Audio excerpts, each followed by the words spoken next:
Do you want to work for your own dreams or work on somebody else's dreams? That's why I'm here doing what I'm doing now. I was tired of other people writing my story for me. So that's just what you want to ask yourself. And then I bet you anything, you'll just go for it. You're listening to Side Hustle Pro, the podcast that teaches you to build and grow your side hustle from passion project to profitable business. And I'm your host, Nikayla Matthews-Okome. So let's get started. Hey guys, welcome back to the show. It's Nikayla here. Welcome back to another episode of Side Hustle Pro. Today in the guest chair, we have Caroline Owusu-Ansah. Caroline is the founder and smooth operating officer at LUV SCRUB, which is a company that focuses on smooth skin by way of exfoliation. The LUV SCRUB itself is an exfoliating mesh sheet that will have you trading in your rags, washcloths, and loofahs. It was a staple in Caroline's home growing up. Born to Ghanaian parents, she graduated from UMass Amherst with a degree in apparel marketing and went into a career of branding and retail merchandising. Her role was a critical one as she assisted with merchandising direction for different retail brands across North America. With the skills she learned from that career, she was able to bring LUV SCRUB to life. Caroline has a true passion for building brands, presentation, the overall customer experience, you name it. And she wants everyone to experience the love and toss that loofah. Her efforts were recently rewarded by Allure magazine as she won Best of Beauty for 2020. And in this episode, I really appreciate what Caroline had to share about starting her company, stopping, going back to work for someone else for a while, and then returning to it once she was better equipped to scale the company. That is so real, something so many of us can relate to. So let's get right into it. Welcome to the guest chair, Caroline. Thank you for having me. Thank you for being here. Long overdue. Now, Caroline, you are a first-generation Ghanaian.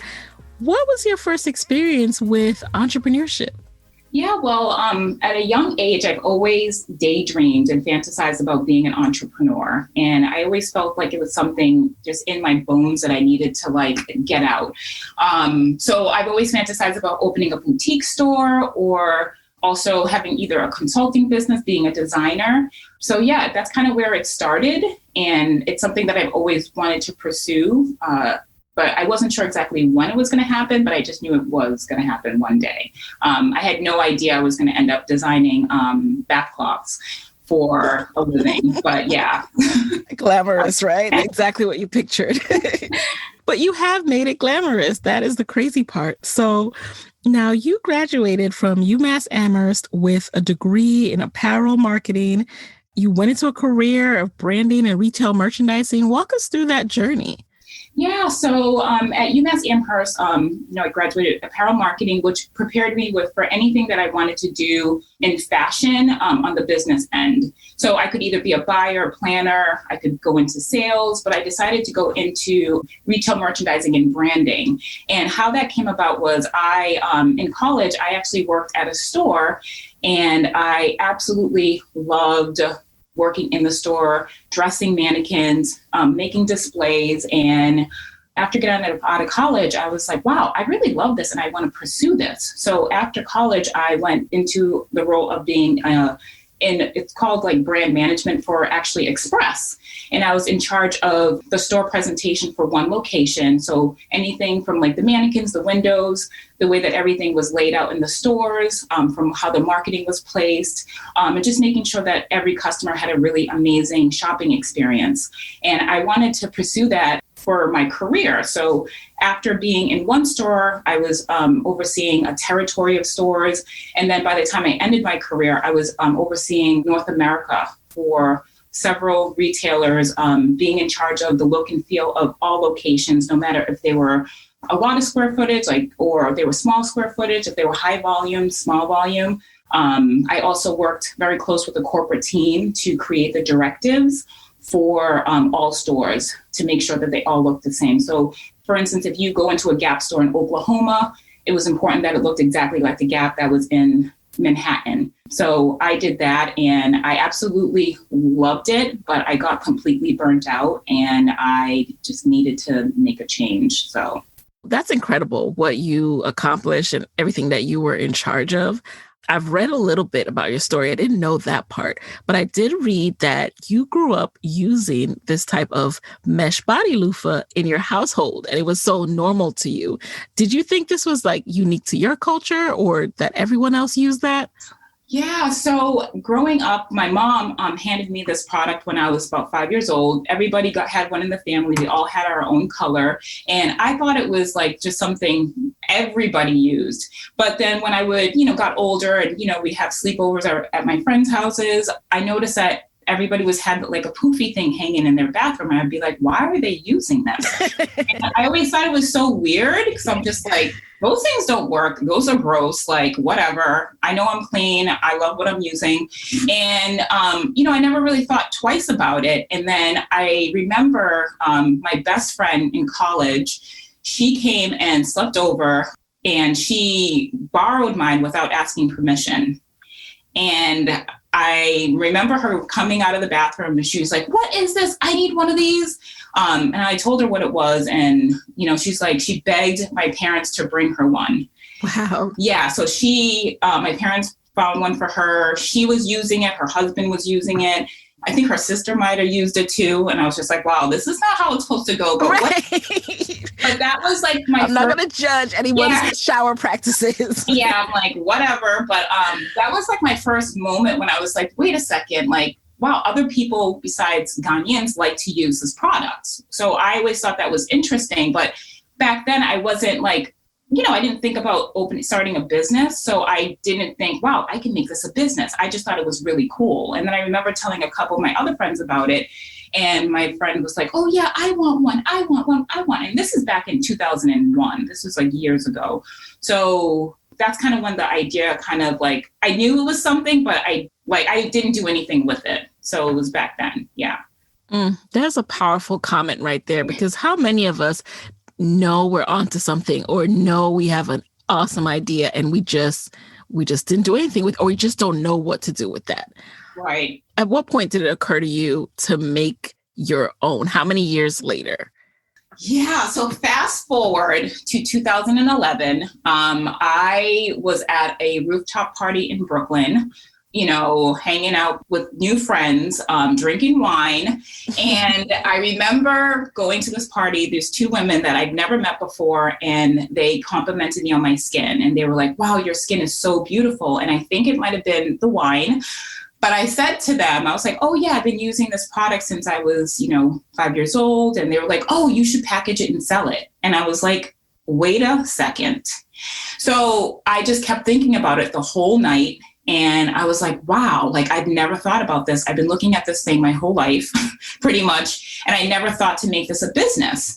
So that night I actually went back home, and my brother and his girlfriend at the time, who was as a massage therapist, were at my apartment, and I ran the idea by them, and they were like, wow, that's an amazing idea. So, Christy was my brother girlfriend at the time. She said, I could, show the spa, just get me some samples. And I was just like, yeah, okay. So the next day, the day after that, I went into the city and I traveled to every single store that I could think of that would sell the product or could sell the product, from Dwayne Reed. I even went to Henry Bendel. I went to Sephora, and I was like, wait a second, nobody has this product. This is an amazing product. I don't understand why this isn't being sold on the market. So I went ahead and I reached out to my parents and I said, hey, can you guys send me some products so I can send some samples to the spa? The spa was a luxury spa in Boston. And I literally just wrote a note, I put it in a box. I had no company name. I had nothing, but I had no packaging, and I just sent it to them. And then 3 weeks later, I followed up. And they said, oh, yeah, we want to order these for our 3 locations. And I was like, what? What? I was freaking out. And I was like, oh, my gosh, I didn't know I knew what to do, but I didn't know what to do. But I knew what to do, if that makes sense. So I called all my friends and I was like, listen, guys, this is what's going on. I I need you to help me come up with a company name. So for about a week, I drove my friends crazy. And we came up with LUV SCRUB because I loved it. And I was like, okay, that's the name. And right away, I got product. I figured out packaging. I've always had in my head that I wanted this product to be displayed in a package. I thought that was really important. Mm-hmm. And I made it happen. I rolled it out and it sold really well. And then it also was sold in about 11 other stores. And I did it for like a few months. I think I stopped doing it in like May 2012. And why did you stop at that time? I was exhausted. Like I said, I knew what I was doing, but I didn't know what I was doing. I did not have a business plan. Mm-hmm. It kind of just happened. Like I literally sent samples in, and then 3 weeks later, I have an account. So I really didn't have time to plan, anything. And I was just burnt out, and I just didn't know. I don't know. I like to do everything like great, and I just didn't feel like I was doing it great. So I wanted to stop, go back to work, but revisit it, but do it with intention. That makes a lot of sense. You said so many things that are just so powerful, and I can relate to wanting to do things right, having that self-awareness to know, yeah, this is working and people are buying it, but behind the scenes, things are not where I want it to be. So even as you're telling the story, my head is kind of spinning, like the idea of getting a few samples, getting an account. How do you consistently fulfill orders when you didn't have the time to really think through that fulfillment process, that whole workflow of getting the products consistently? Did you run into an issue there? I would have to say the hardest part was putting the packaging together. That was the hardest thing. As far as getting the product here, that was all under control. Why was that such a big thing? It was because you needed like an actual fulfillment center to put the scrubs in a box?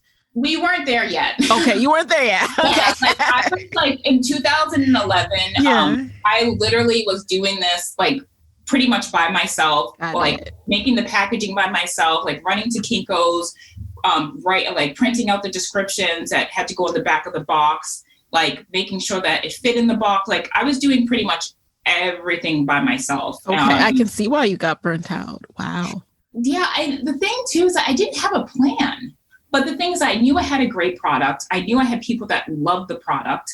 It was just interesting because I just didn't know what I was doing. Mm. But I have to say it was the best lesson because I was able to come back strong. So everything that I wasn't doing well back then, I figured it out for now. And I also took out the opportunity to listen to my customers. So this was a brand new product to everybody. And not only was I was learning a lot from my customers. Like they were telling me like, wow, Caroline, this is great for the shower, but it's also great for when I wax and, for ingrown hairs. And I'm like, really? And they'd be like, oh, it's great for back acne. I'm like, really? I've never had back acne in my life. And it's probably because I've been using this product.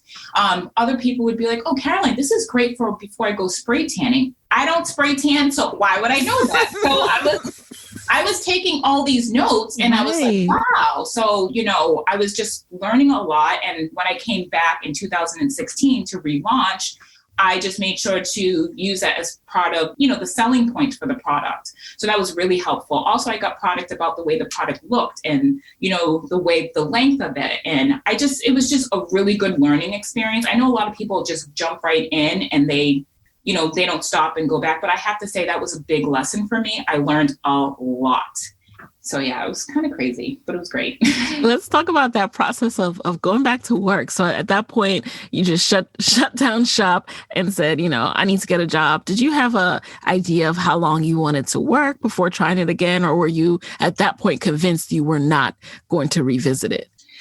Yeah. So when I was doing LUV SCRUB the first time, one of the biggest reasons why I stopped was because I was making it was bringing in money, but at the same time too, it wasn't really bringing in enough for me to not go back to work. So I was like, let me just go back to work, save money, figure things out, and then do it again. And one of the reasons why I actually decided to pursue it full time was because the last job that I worked at, they closed down a lot of stores. It was definitely not going in the right direction. A lot of the stores that I opened closed down. They ended up going, I want to say they ended up going bankrupt. And I was like, you know what? I can't keep doing this. Like, this is crazy. I'm like, you know what? I know LUV Scrub is a great product. I know this is a brand that people like. I know that it can do well. Let me just do this full time and not go back to work again. And I had money saved up. I've always been a really good saver. So I actually felt really comfortable, like just doing it full time. So I just knew in April 2016, I was like, I'm doing this. Like, this is, I have to do this. So you stopped in what, 2012? Yeah. So I stopped in 2012. So that was like a 4-year break.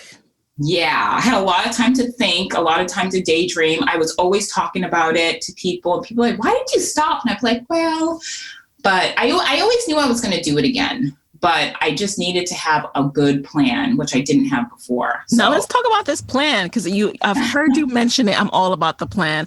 I am like, make the plan, work the plan. That's what I always say. So let's talk about it. What did you plan differently for your second go round of doing this full time, seriously working out all the kinks? Yeah. So one of the things that I did was I had to get a mentor, period.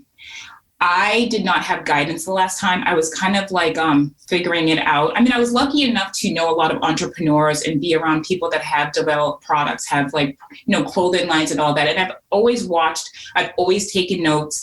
Also just being in the environment that I was in as a career, I was always watching and taking notes. So I felt good about that, but I needed mentorship. I needed somebody to be like, hey, Caroline, this is what I think you should do. And, I just needed somebody to kind of like hold me accountable. And because I feel like when you're doing this on your own, it's hard, and it's nice to touch base with somebody to be like, okay, I think you should go this way or this way. So that's kind of what I did first. That was really, really, really important to me. How did you identify that mentor and develop that relationship? Well, I actually worked with SCORE. And I've heard about them through other people in the past. And I just went on the SCORE website and I found a mentor that had kind of the background that I was looking for what I needed. And I reached out to him and, we just like gelled quickly. Like it just felt like the right fit, because sometimes when you find a mentor, they might not be the right fit for you. But my mentor, like right away, I just knew, I was like, wow, this is the guy that I want to work with. That's awesome. And you guys, I will place a link to SCORE in the show notes. So, now you have this mentor, you're getting back in the game. What were your first steps that you took to get started? Yeah. So what I did was I took a look at a lot of the notes that I had from when I first started, just the feedback that I got about the product, the way that it looked, the packaging. And I just like referred to my notes and I was like, okay, I need to do this, this, and that. So one of the things that I needed to do, I needed to make sure that I wanted to create a beautiful product, period. Mm-hmm. That was like the top of my list. Because sometimes this product is not known to be like, a beautiful product. It's not really that luxurious, but I wanted to make it look beautiful. So finding a factory was really, really important for me. Also too, the packaging was critical, just because this is a one-dimensional product. It's just like, it's very simple. So the product had to be beautiful in the packaging, and the packaging needed to sing. So I did take a lot of time to make sure that it looked beautiful sitting on a shelf, that people would want to like gravitate towards it. They would want to pick it up. They would want to like know more about it. And it was really important to me too, to make sure that the person that was picking up the product was going to be like, oh, wow, what is this? And they would read the back and read my story. And it was kind of like I was gifting a friend this product, because, people, they're already set in their ways. They're using a loofah, they're using a washcloth. Some people are using their hands. Believe it or not, people use their hands in the shower. And yeah, okay. Anyway, so moving right along. Yeah, moving right along. So I needed to like create a product where people would be like, oh, wow, what is this? And it's like, I'm your friend, just try this, And so just like the messaging and the packaging was super important to me. The making sure that I had product knowledge, because this is a product that has never really been like, I don't know, there's no like description on the back. There's no like oh, this is how to use it. This is what you don't want to do with it. So it was really important that people would understand the features and the benefits of the product. So I took a lot of time to write that up and not only have that on the packaging, but also have that on the website as well. Yeah, so I just wanted it also to be ready for retail. That was really important to me. When you say ready for retail, can you elaborate? Yeah, so the way the product is now, like when you go and purchase it in the marketplace, like it's not in a package. There's no instructions. So, I wanted to make sure that, as I mentioned before, the packaging was beautiful, the product looked great, and that a retailer would want to pick it up and want to stock it in their stores. So yes, I wanted to make sure that, everything was like described on the box, make sure that there was like room for a barcode. So, that was like a really, really important thing to me. I'm glad that you touched on how much effort and thought you put into the packaging, because yes, your packaging is beautiful. It stands out. It is like a work of art. And you would think, oh, you're so used to going into a beauty aisle with like shower products and things are kind of just hanging. It's kind of like a spongy thing on a string.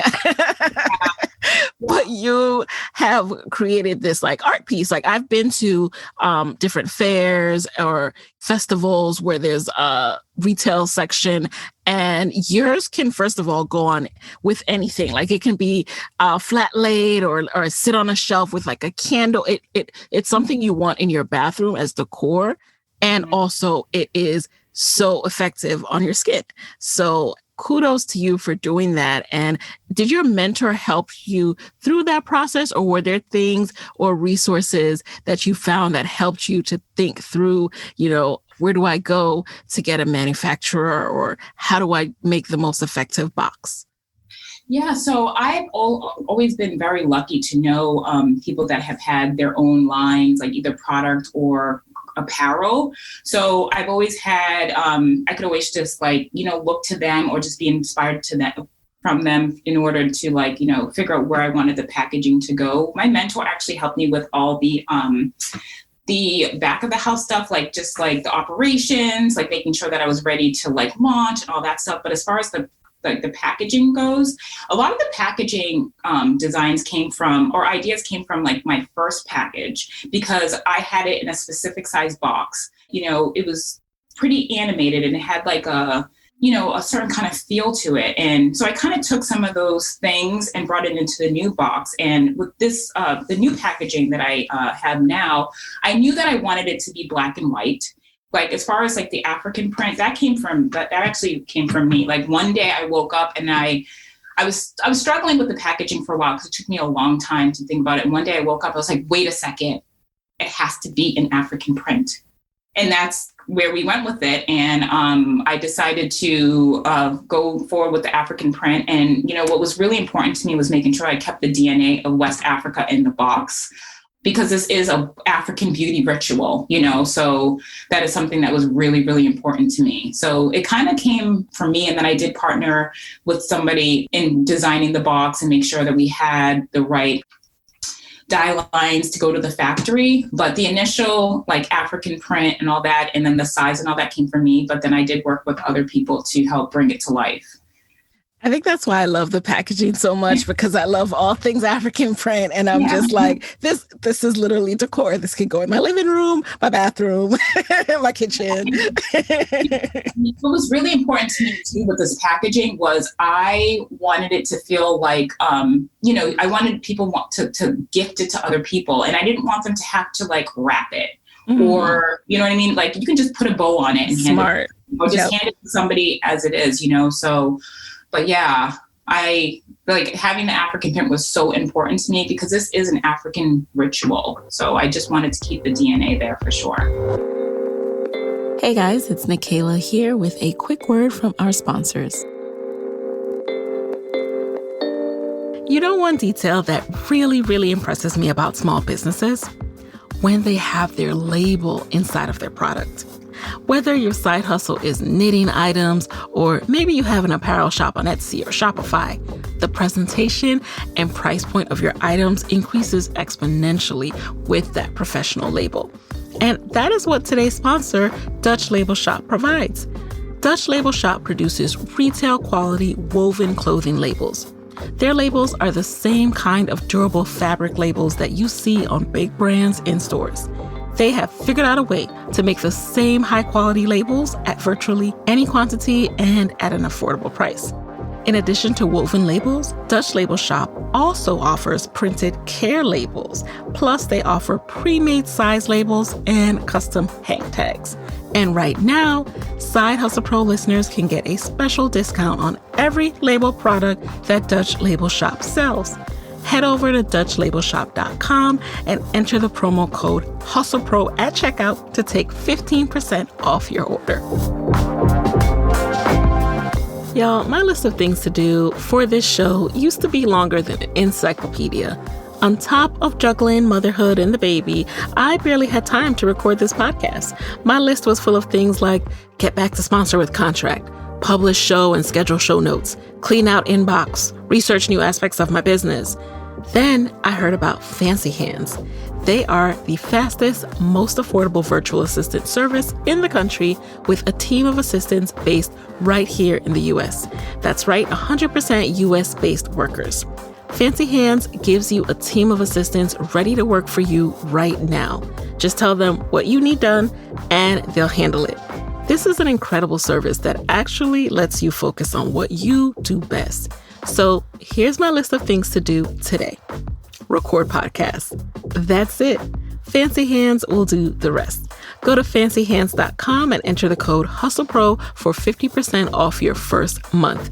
That's fancyhands.com and enter the code HustlePro for 50% off your first month. So let's get back to how you change your strategy the second go round. First of all, what was different about your marketing? Yeah. So for the marketing, it was really, really important that I had a brand that you could not only see, but you could feel. So I came up with the slogan, scrub yourself sexy.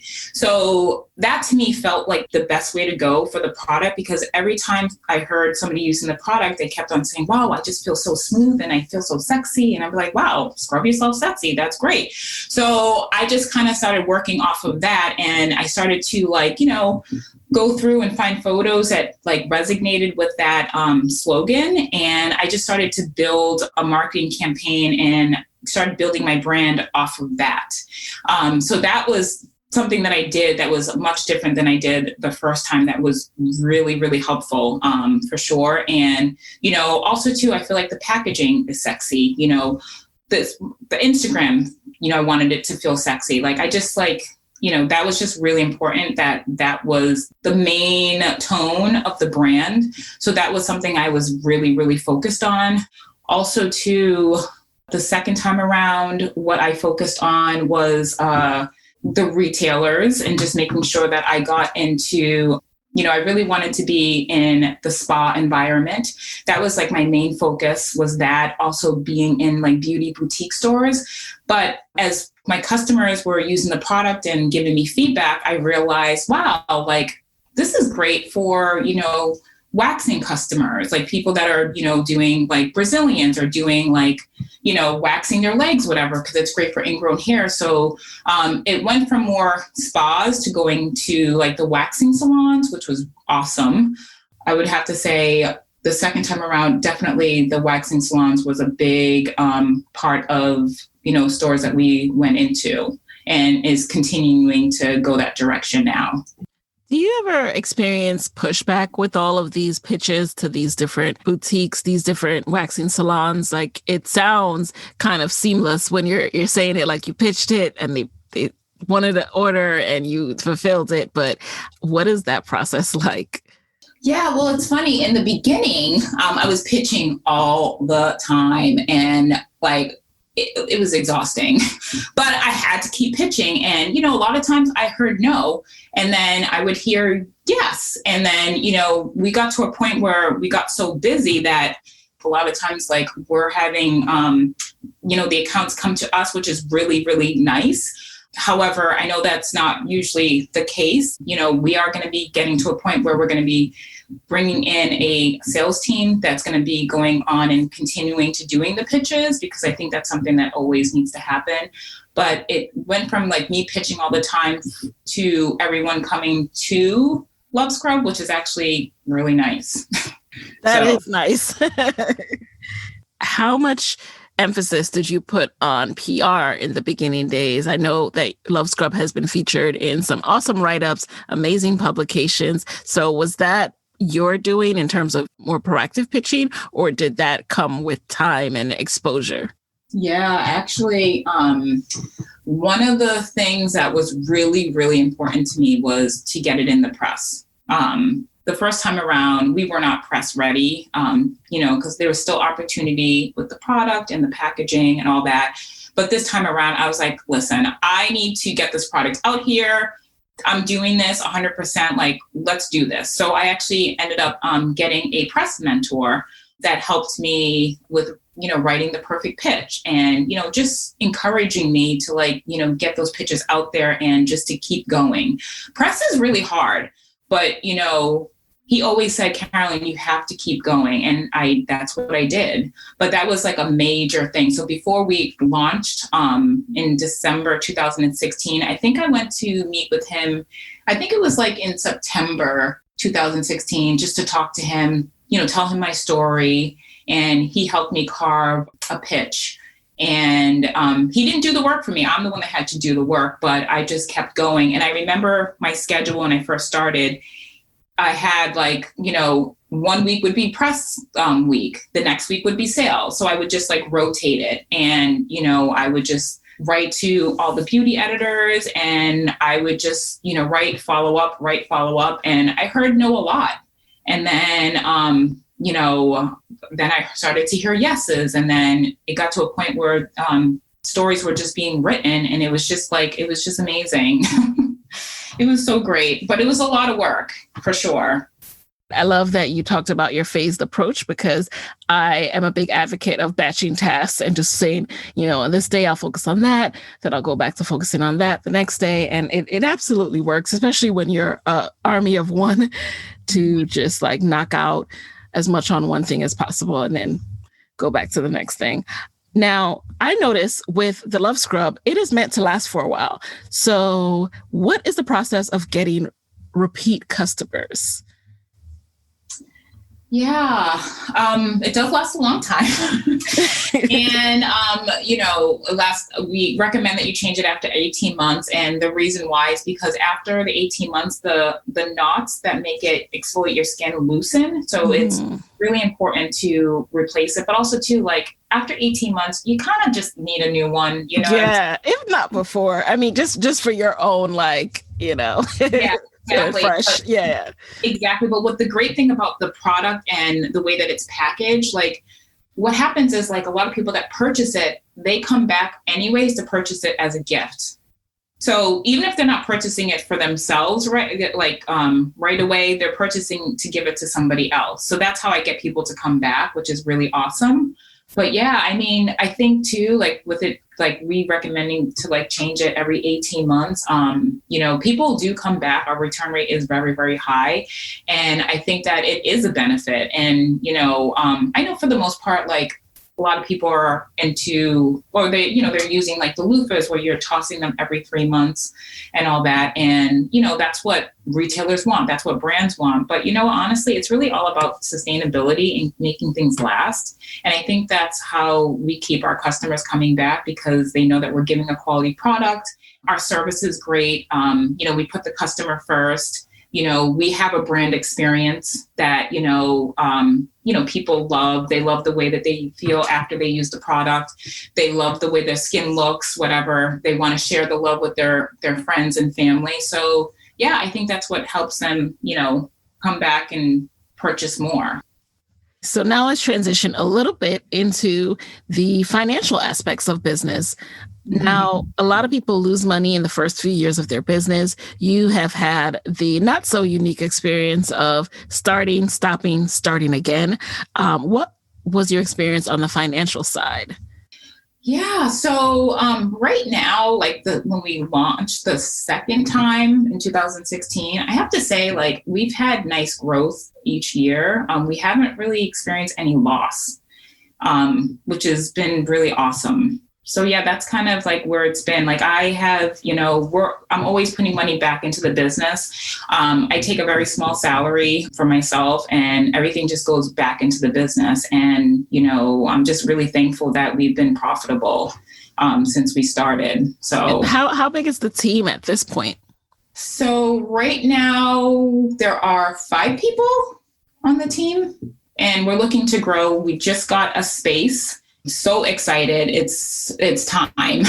Just got a space where we're going to be focusing on a couple certain things. So right now I'm in the process of hiring a couple more people, but right now we're at 5 that everyone has their own like tasks that they have to take care of. So, and it's been really great because you can't do this by yourself. This is a lot. When I first started, like, I kind of was just like, yeah, I just wanted to have this business and just do it. And, but the business just wants to grow on its own. And I think, this is a product that is needed. It's a product that answers a lot of people's prayers. I never realized how many people weren't satisfied in their shower with what they were using. I mean, I knew I was satisfied, but I didn't realize there was such a need for a product that was yes. that was sustainable, that also had so many benefits. Like this product replaces your back brush. It replaces a dry brush. Every time you use it, you just feel good. Like if you take a shower and you don't feel clean and smooth after, what is the point? I mean, seriously. Seriously. So it's just definitely a great category to be in. I'm really, I'm excited to see where the business is going to go. But yeah, we've been very lucky to continue to see growth. That's awesome. Yeah. And in this year of COVID 2020, how has that impacted you? And, how are you guys pushing forward? Yeah, so it's been interesting. March was a weird month. That was the month that we all went into lockdown. And I have to say that was like, it was a kind of a slow month for us. February was a really strong month. I went to a trade show and that went really well. And then all of a sudden March came around and everything was like, what's going on? But I have to say with COVID, I feel like people are taking more time to take care of themselves and making themselves more of a focus. So we have actually been seeing really nice growth this year, despite COVID, which has been pretty amazing. That's amazing. And you know what? As you say that, I am actually not shocked because you're right. I see so many people just trying to do as much self-care and just taking care of themselves as much as possible because of all that's going on in the world. Like you just need a moment you need to turn your home into your own spa, right? Because for a long time, everything was shut down. So I'm really, really happy to hear that. And especially with how many businesses have had to shut down. And so what's next for LUV SCRUB? Yeah, so there's a lot of exciting things happening in the pipeline. Right now, we are focused on just continuing to create a beautiful product and making sure that we get it into as many hands as possible. So just focusing on the retail front, also building our online store.